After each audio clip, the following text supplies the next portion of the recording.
पुढच्या बातमीकडे वळूया। श्रमजीवी संघटनेचे संस्थापक आणि माजी आमदार विवेक पंडित यांच्या विरोधात सरकारी कामात अडथळा आणल्याप्रकरणी गुन्हा दाखल करण्यात आलाय। पोलिसांच्या कारवाई विरोधात श्रमजीवी संघटनेच्या कार्यकर्त्यांनी वसई, विरार, माणिकपूर आणि पालघर परिसरात जोरदार आंदोलन केली। कुपोषित बालकांना सकस आहार मिळावा आणि अंगणवाडी सेविकांना वेळेत मानधन देण्यात यावं या मागण्यांसाठी काल विवेक पंडित यांच्या नेतृत्वाखाली आंदोलन करण्यात आलं। मात्र या आंदोलनादरम्यान पालघर जिल्हा परिषदेच्या मुख्य कार्यकारी अधिकाऱ्यांना धक्काबुक्की केल्याच्या आरोपाखाली गुन्हा नोंदवण्यात आला। त्यानंतर विवेक पंडितांसह 37 कार्यकर्त्यांनी स्वतःला अटक करून घेतली।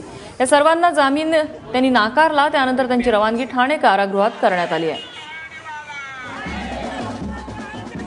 प्रश्न असा आहे की या जिल्ह्यामध्ये आतापर्यंत या वर्षामध्ये 478 पेक्षा जास्त बालमृत्यूंची नोंद झालेली आहे। 8000 पेक्षा जास्त मुलं ही अतितीव्र कुपोषित आहेत आणि 8 महिने पोषण आहाराचे पैसे अंगणवाडी बचत गटांना मिळालेले नाहीत। 5 महिन्यापेक्षा जास्त अंगणवाडी सेविकांचं मानधन झालेलं नाही। या सेविकांनी या मुलांचं पोषण करायचं कसं?